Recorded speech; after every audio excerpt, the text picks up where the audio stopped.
Welcome back. Response teams performing dramatic rescues after a string of deadly avalanches. 15 people killed, the most in 1 week in more than a century. One of those avalanches happening in Utah on Saturday, a massive avalanche rolling down Mill Creek Canyon's backcountry. The wall of snow bashing into a crowd of people on snowmobiles.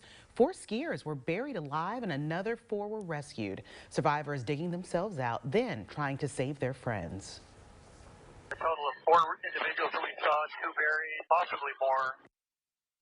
Well, last week in Colorado, snowboarder Maurice Curvin says his airbag helped save his life when the snow started coming down unexpectedly.